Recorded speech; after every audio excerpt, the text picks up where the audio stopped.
আল্লাহর নবীর কাছে প্রায় সময় জিবরিল আলাইহিস সালাম আসতেন। আয়েশা নবীর সাথে নবীর কাছে নবীর উপরে ওহী নাযিল করতেন। তো আল্লাহর নবী প্রায় সময় বলতেন, ভাই জিবরিল, যখনই জিবরিল আল্লাহর নবীর কাছে আসতে বিলম্ব হইতো, তখন নবীজি বলতেন, জিবরিল তুমি কি ঘন ঘন আমার কাছে আসতে পারো না? বেশি বেশি আমার কাছে আসতে পারো না? অনেক সময় নিয়ে আমার কাছে আসতে পারো না? কারণ তুমি আসলে, তোমাকে দেখলে, তোমার সাথে কথা বললে আমার ভালো লাগে। সুবহানাল্লাহ। জিবরিল আলাইহিস সালাতু ওয়াস সালাম বলেন, ওগো আল্লাহর নবী, আমি তো আদেশের গোলাম, আমি তো আল্লাহর গোলাম। যদিও আমি ৬০০ ডানা বিশিষ্ট জিবরিল, অনেক শক্তিশালী, কিন্তু আমি স্বাধীন না। আমি ইচ্ছা করলেই কোনো কিছু করতে পারি না। ওগো নবীজি, আমি তো আল্লাহর গোলাম, আল্লাহর হুকুম ছাড়া আমি এক কদম নড়াচড়া করতে পারি না। জোরে বলেন না সুবহানাল্লাহ। জিবরিল আলাইহিস সালাতু ওয়াস সালাম আল্লাহর নবীর কাছে বসা। এমন সময় আল্লাহর নবীর এক সাহাবী, নামটা স্মরণ রাখবেন, নবীর সাহাবীর নাম হইল আবু যর গিফারি। নামটা কি? আবু যর গিফারি রাদিয়াল্লাহু তাআলা আনহু আল্লাহর নবীর খেদমতে আসতেছে। ভাইরা আমার, জিবরিল আলাইহিস সালাতু ওয়াস সালাম আল্লাহর নবীকে লক্ষ্য করে বলে, ইয়া রাসূলুল্লাহ, ইয়া হাবিবাল্লাহ, ও নবীজি,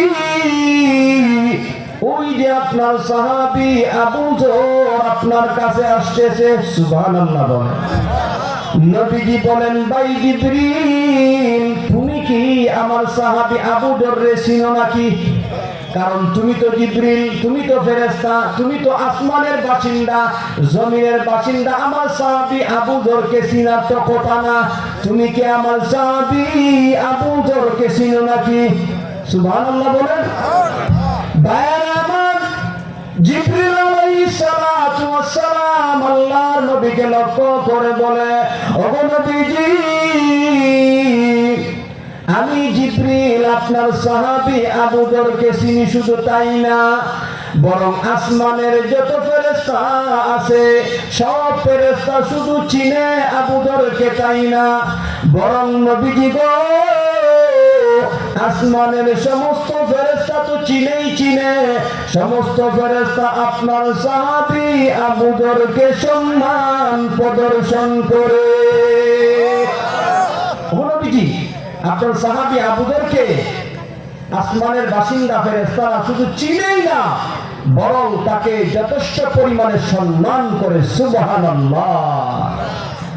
আল্লাহর হাবিব বিশ্ব নবী রাহমাতুল লিল আলামিন জিবরিল আলাইহিস সালাতু ওয়াস সালামকে লক্ষ্য করে বলে, ও ভাই জিবরিল, আমার সাহাবী আবু যরকে আসমানের বাসিন্দা সমস্ত ফেরেশতারা সম্মান করে, কারণ কি? কি আমল করে আমার সাহাবী? আমার সাহাবীর মধ্যে এমন কি আমল আছে, এমন কি গুণ আছে, যেই গুণের কারণে আমার সাহাবীকে সমস্ত ফেরেশতারা সম্মান করে? যারা বোঝার দরকার আছে না নাই? ভাইরা আমার, জিবরিল আলাইহিস সালাতু ওয়াস সালাম আল্লাহর নবীকে লক্ষ্য করে বলে, ইয়া রাসূলুল্লাহ, ইয়া হাবিবাল্লাহ, আল্লাহর নবী গো, আপনার সাহাবীর মধ্যে দুইটি এমন গুণ রয়েছে, এই দুই গুণের কারণে মহান আল্লাহ তার সম্মান বাড়িয়ে দিয়েছে। এমনকি আল্লাহ রাব্বুল আলামিন আসমানের সমস্ত ফেরেশতাদের মধ্যে তার পরিচিতি দান করেছেন। আল্লাহর নবী জিবরিলকে লক্ষ্য করে বলে, ও ভাই জিবরিল, বলো না আমার সাহাবীর মধ্যে কি দুইটা গুণ রয়েছে, কি দুইটা আমল করে, যে দুই গুণের কারণে, দুইটি আমলের কারণে মহান আল্লাহ আমার সাহাবীর মর্যাদা বাড়িয়ে দিয়েছে। ভাইরা আমার, এই দুইটি আমল যদি আমরাও করি, উলামায়ে কেরামগণ বলেন, মহান আল্লাহ নবীর সাহাবী আবু যরের সম্মান যেভাবে বাড়িয়ে দেওয়া হয়েছিল, ঠিক তেমনি ভাবে আমাদের সম্মানকে আল্লাহ বাড়িয়ে দিবে। ঠিক কিনা? আবু যরের মতন সম্মানিত হতে চাই কি চাই না? আল্লাহ আমাদেরকে কবুল করেন। শুধু চাই বললেই হবে না, আমল করতে হবে। রাজি আছেন? কি আমল? জিবরিল আলাইহিস সালাতু ওয়াস সালাম নবীজিকে লক্ষ্য করে বলে, ও আল্লাহর হাবিব, আপনার সাহাবী প্রথম নম্বর সাহাবীর মধ্যে গুণটা হইল তিনি হইলেন বিনয়ী। বিনয়ী, তার মধ্যে অহংকারের লেশ মাত্র নাই। আল্লাহর নবী বলেন, এই জন্যই তো নবীজি হাদিসের মধ্যে উল্লেখ করে দিয়েছেন, মান তাওয়াযা লিল্লাহ রাফাহুল্লাহ। আল্লাহু আকবার বলেন। নবীজি বলেন, ও আল্লাহর বান্দা বান্দীরা, এই দুনিয়ার জীবনে যারা আল্লাহর জন্য বিনয় হবে, আল্লাহর জন্য বিনয় হবে, মহান আল্লাহ ওই বিনয়ের গুণের কারণে তার সম্মানকে আকাশচুম্বী করে দিবে।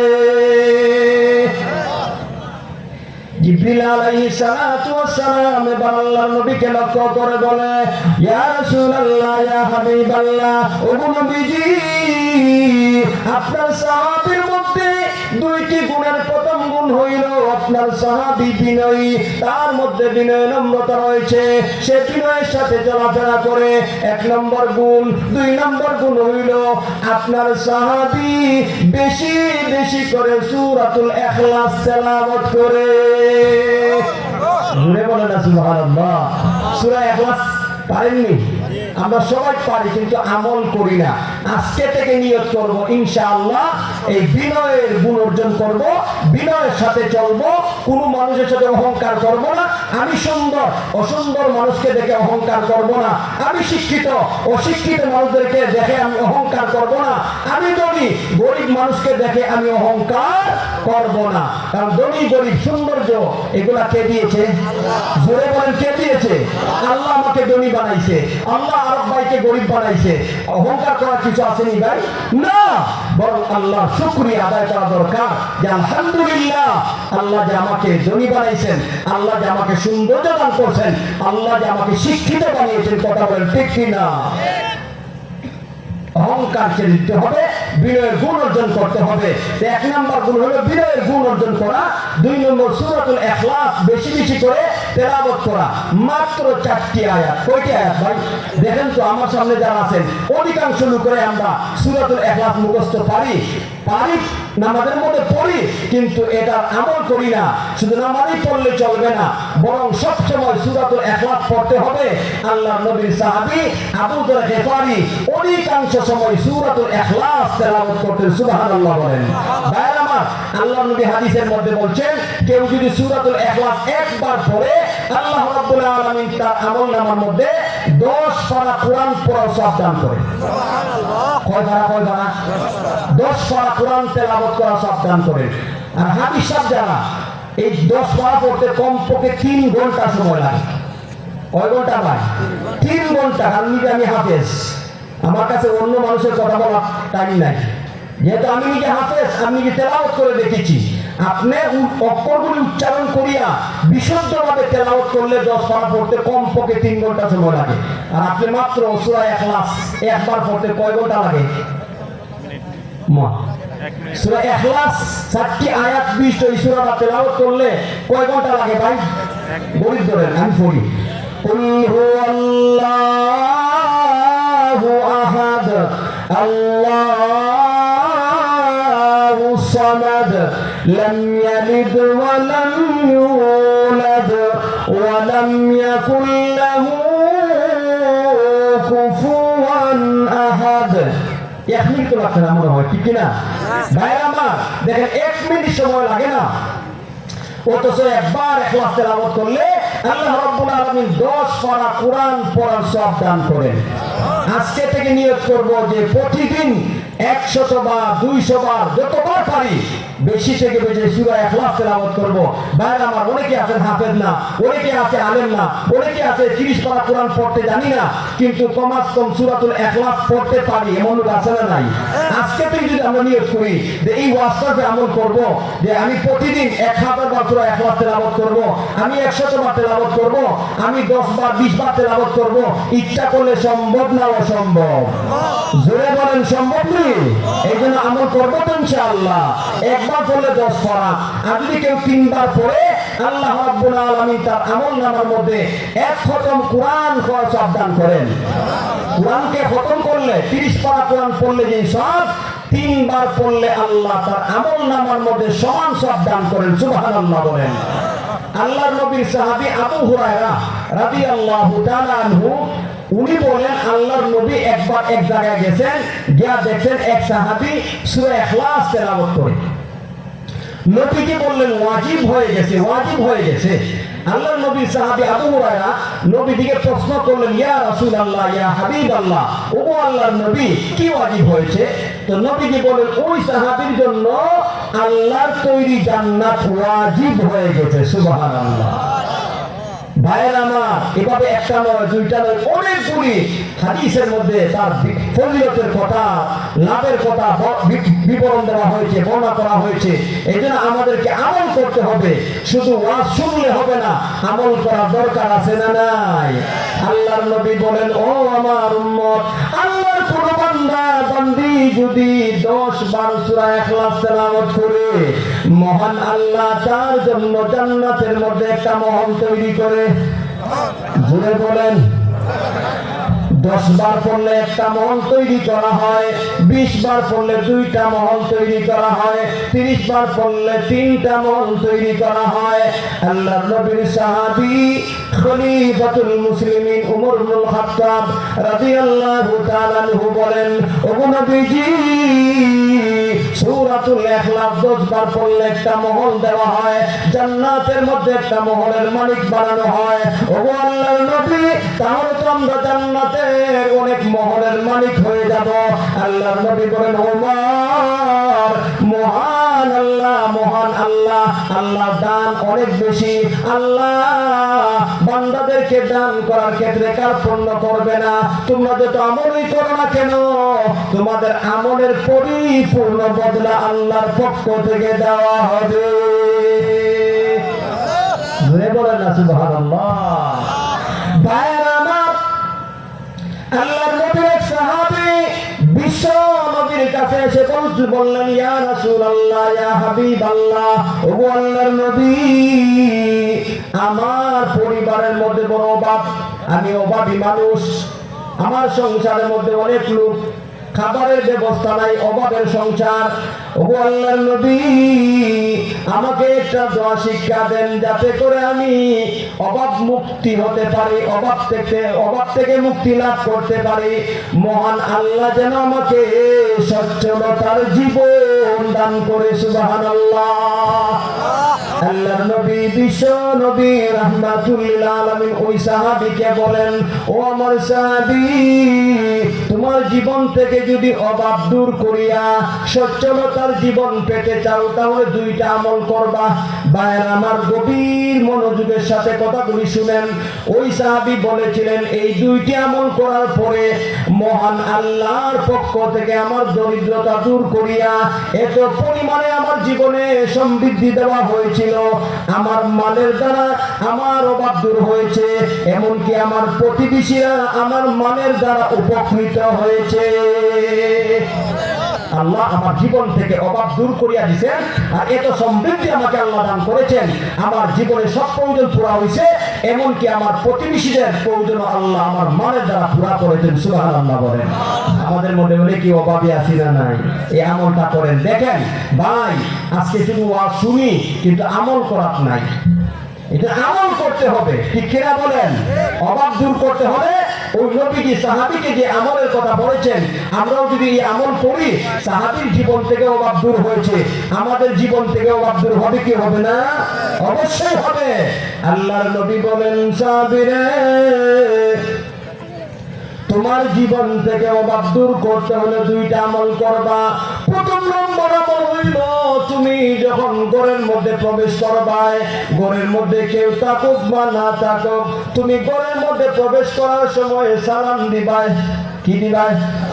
আসসালামু আলাইকুম ওয়া রাহমাতুল্লাহ। ঘরে কেউ থাকুক বা না থাকুক, তুমি সালাম দিবা। 2 নম্বর হইল, ঘরের মধ্যে সালাম দিয়া প্রবেশ করার পরে সূরাতুল ইখলাস তুমি একবার পড়বা। আল্লাহর নবীর সাহাবী বলেন, নবীজি ওই আমলের কথা বলার পরে আমি আল্লাহর নবীর কথা অনুযায়ী আমল করেছি। দুনিয়ার মানুষেরা রে, মহান আল্লাহ ওই আমলের উসিলায় আমার অভাবকে দূর করিয়া সচ্ছলতার জীবন আমাকে দান করেছিলেন। দুইটা আমল। প্রথম আমলটা কি? ঘরের মধ্যে প্রবেশ করার সময় সালাম দিব। দেখি আমরা, হে আল্লাহ, আজকে মুসলমান লাঞ্ছিত, অপদস্থ, অপমানিত। কারণ কি? যত কারণ আছে এর মধ্যে একটা কারণ, ঘরের মধ্যে দাউ দাউ করে অশান্তির আগুন জ্বলতেছে। কারণটা কি? মা বাবার মধ্যে মিল নাই, স্বামী স্ত্রীর মধ্যে মিল নাই, সন্তান কথা শুনে না, বাড়িটার মধ্যে মিল নাই, মামলা মোকদ্দমা চলতেছে। ঠিক কিনা বলেন? কারণ বলে আজকে আমাদের ঘরের মধ্যে যে রহমত বরকত নাযিল হইতে যে আমলের দ্বারা, ওই আমলকে আমরা বন্ধ করে দিয়েছি। ঘরে ঢুকার সময় সালাম দেই না। ওলামায়ে কেরামগণ বলেন, যেই ঘরে ঢুকার সময় সালাম দিবে ওই ঘর থেকে আল্লাহ শয়তানকে বের করিয়া দেয়। সুবহানাল্লাহ বলেন। এরপরে ওই ঘরের মধ্যে আল্লাহর পক্ষ থেকে রহমত বরকত নাযিল করে, সন্তানদের মধ্যে আল্লাহ বরকত নাযিল করে। মা বাবার কথা শুনে সন্তান কামাই রুজির মধ্যে আল্লাহ বরকত দান করেন। বদদিনী শয়তানি বের করে দেওয়া হয়। সুবহানাল্লাহ বলেন। এজন্য আজকে থেকে নিয়ত করি আমরা এই আমলটা করব। ঘরে ঢোকার সময় কেউ তাকুক বা না তাকুক সালাম দিব, আসসালামু আলাইকুম ওয়া রাহমাতুল্লাহ। রাজি আছেন নি? আজকে অবাক লাগে, বাইরে বন্ধু বান্ধবকে সালাম দেয়। হ্যাঁ, বন্ধু বান্ধবকে সালাম দেয়, কিন্তু মা বাবার সালাম দিতে লজ্জা পায়। কথা বলছেন না কেন? মা বাবার সালাম দেয় না, স্বামী স্ত্রীকে সালাম দেয় না, স্ত্রী স্বামীকে সালাম দেয় না, সন্তান মা বাবার সালাম দিতে লজ্জা পায়। বাইরে দেখা যায় কি আপডেট, হ্যাঁ, মডেলিং ফুলাফান বন্ধু বান্ধবদের কি স্টাইলে সালাম দেয়, আর বাড়িতে যাইয়া বলে যাইয়া মা বাবার সালাম দেয় না। যে এখন লজ্জা থাকে। আচ্ছা বলে, এটা লজ্জা না এদের মূর্খতা? কথা বলেন না কেন? এটা শয়তানি। সালাম অর্থ কি? আসসালামু আলাইকুম ওয়া রাহমাতুল্লাহি ওয়া বারাকাতুহু। আল্লাহ আপনার উপরে শান্তি, রহমত, বরকত নাযিল করুক। আচ্ছা বলেন, এই একটা দোয়া, এটা তো আমি মনে করি সন্তানের জন্য সবচেয়ে উপযুক্ত এই দোয়া মা বাবা। ঠিক কিনা বলেন? এই সন্তান, মা বাবা কি পরিমাণ সন্তানের উপরে, সন্তানকে লালন পালন করার ক্ষেত্রে, তাকে লালন পালন করিয়া বড় করার ক্ষেত্রে কি পরিমাণ অবদান সন্তানের উপরে মা বাবা। তো এই দোয়াটা তো সন্তানের উচিত মা বাবাকে দেওয়া, মার কাছে বাবার কাছে এই সালামটা দেওয়া।